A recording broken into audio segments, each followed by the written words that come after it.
Just want to start off this video by saying a massive congratulations to the Liberals out there that are celebrating Liz Truss's success in the leadership race of the Conservative Party. I hope she fills your diversity quotas accordingly, the way you want. I bet Liberals out there think that Britain is some sort of utopia right now and everything is going to be better. No. Liz Truss has won the Conservative leadership race, which means she has won the majority of support for about 200,000 people.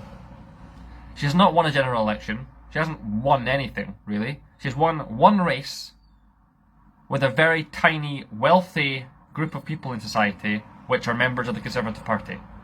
That's all she's won. And that makes her Prime Minister. So Liz Truss is the next Prime Minister. Not only is she the next Prime Minister, but she is the third female Prime Minister to be in charge of Britain. So, like I said, the Liberals will be very, very happy for her filling in their diversity quotas. But for the rest of us, this is absolute chaos, and it fills working class people with dread. So let's talk about the kind of person that Liz Truss is. Well, for starters, she is very much on the right wing of the Conservative Party. She has very, very right-wing views. She's on the quite radical right-wing scale of the Conservative Party. She espouses the most vile, racist, xenophobic views. She's one of the most anti-immigration members of the Conservative Party. She hates immigrants with a passion. She's also inherently anti-worker. She wants trade union activity to be restricted or criminalised, and we will talk about that later on. She's a vile, vile woman, and most working class people in this country right now are scared of what it means for her to be in charge. She is the worst version of pretty much every Prime Minister Britain's had in the in the 2000s. She's Gordon Brown, but more boring. She's Theresa May, but more socially awkward. She's Boris Johnson, but an even stronger defender of big business and the banks. She's Margaret Thatcher, but with less charisma. She's Tony Blair, but even more imperialistic. She is the worst version of every Prime Minister we've had since 2000, since the 1990s, since the 80s. She is the worst. And so I want to spend this video talking about her voting record. I'm not sure if it's the same in America. I know a lot of Americans watch my videos. I'm not sure if it's the same for you guys. But in Britain, every single public member of Parliament, every single elected member of Parliament, there are 650 MPs in Britain. Every single one has a public voting record. So obviously in Parliament, in the House of Commons, where the elected MPs sit, they vote on lots of different policy proposals. And because of that, there is a public list showing which way MPs voted for. And each MP have their own website, or their own, little thing on that website. And I'll link it in the comments below for those to check it out, or, you can check other people out too. So let's look at her voting record. What kind of things has she voted for? So she has consistently voted against measures to prevent climate change. She has voted in favour of raising taxes for poor people to buy plane tickets. She is a staunch, fervent supporter of privatisation. She has, in all three votes, voted consistently in favour of privatising the railways, the bus services, and also the Royal Mail. She has voted consistently in favour of privatising those three massive institutions in British society. She's already made it clear that she would like a more marketised version of the NHS. She hasn't came forward and actually said that she wants it to be privatised yet fully, but definitely some parts of it she wants privatised, and I think deep down she'd like it to be the American system, where you have to pay for everything and nothing is free, even if you do stuff that is out of your control, God forbid you get ill.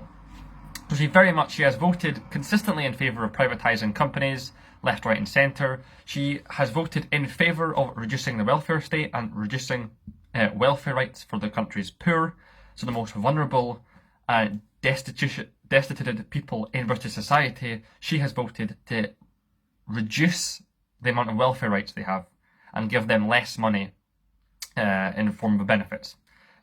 She wants the complete dismantling of the welfare state.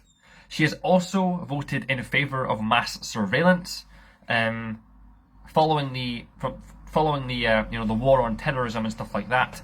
There was cause in British politics to have legislation out there that was in the terms of pretty much mass surveillance. And Liz Truss was one of the leaders of that movement in support of mass surveillance. And obviously it's supposed to be as a counter-terrorist tactic, but there's no boundaries there with that kind of policy. There's no saying what you could end up doing with that power of surveillance. The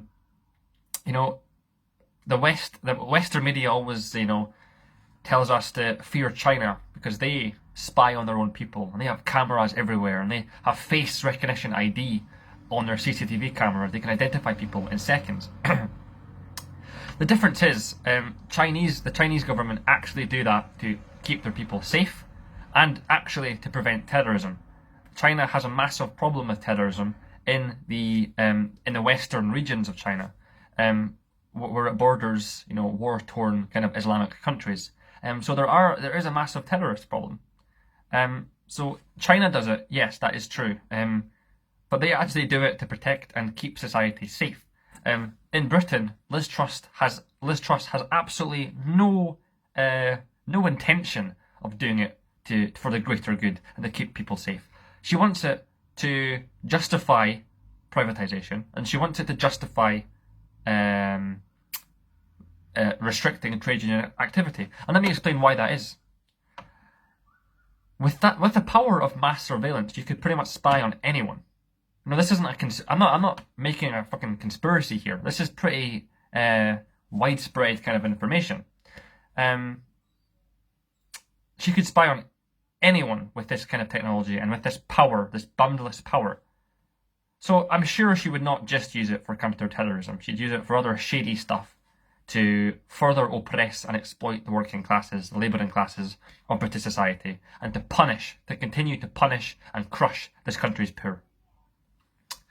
She has also voted, and this is all public record, again I will link this website in the description below, but she has also voted against the investigation of the Iraq War. Now I think this is a funny point, because Liz Truss is a Conservative and Tony Blair was the leader of the Labour Party. So it just shows that party politics is obsolete now. Party politics doesn't work. Because in British society and in most Western societies, society is based and divided through class. Class is the biggest division of society. And if you have two warring parties at the top of your society, it doesn't actually really matter because they represent the same class interests. And that proves it.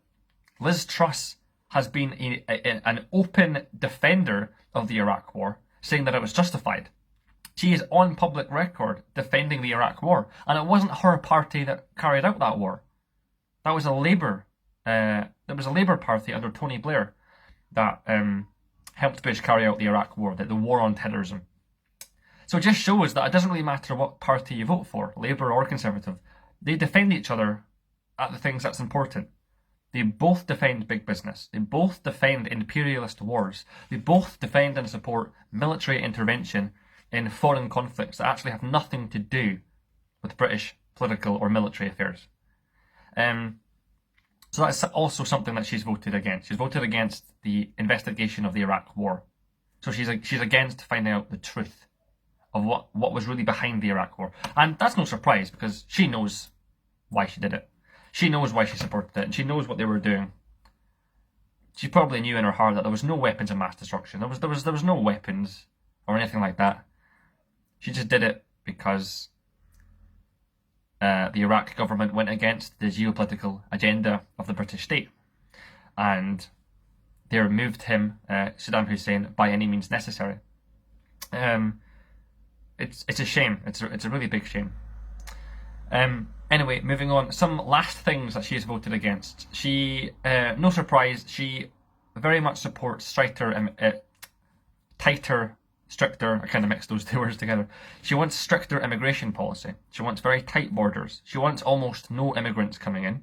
She has been quoted of saying very racist things against Lithuanian immigrants and Polish immigrants and Bulgarian and Romanian immigrants as well.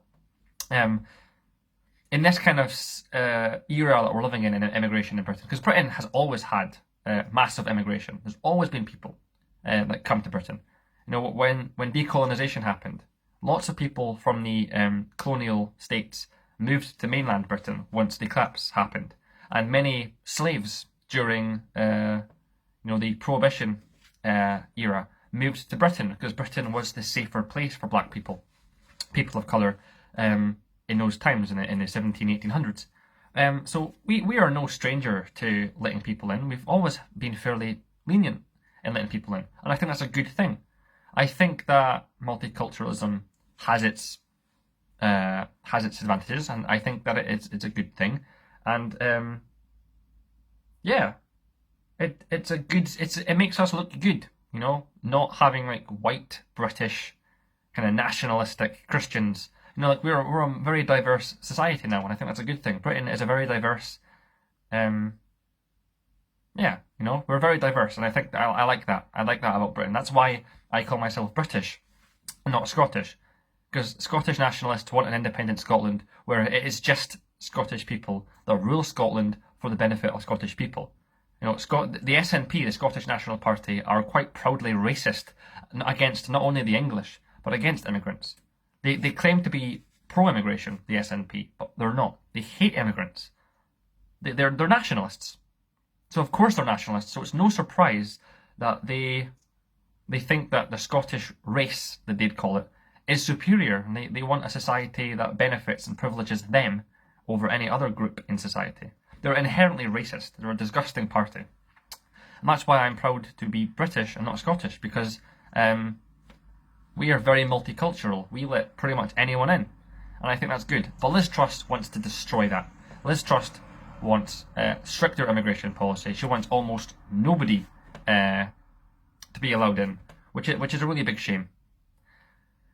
So she's quite xenophobic. Not quite. She's very xenophobic. She's one of the most xenophobic members of the Conservative Party. Who am I kidding? And so I mean, and even recently she has also, just one last thing that she's voted for. Even recently she has voted in favour of military intervention in foreign affairs that have nothing to do with British interests. If it was up to her, she would have troops, British troops. She would have the British Army in Ukraine right now, directly fighting against the Russians. If she had it her way, back in 2014, when the Syrian civil war first broke out, she would have had British troops stationed in mainland Syria, fighting against the Syrian government and the various Islamic extremist organisations. The Syrian civil war and the Russian war have absolutely nothing to do with British affairs. We don't, like, there's nothing to do with us. We should just keep out of it, you know? Time after time, we've intervened in other people's conflicts, and we've just made it even worse. We've messed everything up. Every country, we're like America. Britain is very similar to America. Every country we go into to, de-escalate or peacekeep, we end up destroying the country to the ground and messing everything up. When are we going to learn that maybe the best thing to do is just to stay out of other people's businesses and let countries, sovereign states, actually have self-determination for themselves to sort themselves out? If the people want Bashar al-Assad of Syria gone, it's up to them to remove him. It isn't up to anyone else. It's full-on self-determination. That's what I support. I support self-determination for sovereign states and the people of sovereign states. And I don't think that any country should intervene in any other country's affairs. That's kind of my personal take on international relations and how sovereign states should interact with each other. I think every single country on the planet should just keep themselves to themselves, and that way, under full self-determination, the people of sovereign states, it's up to them to fight to change things. I don't think we should be intervening in anyone else's business, especially Britain.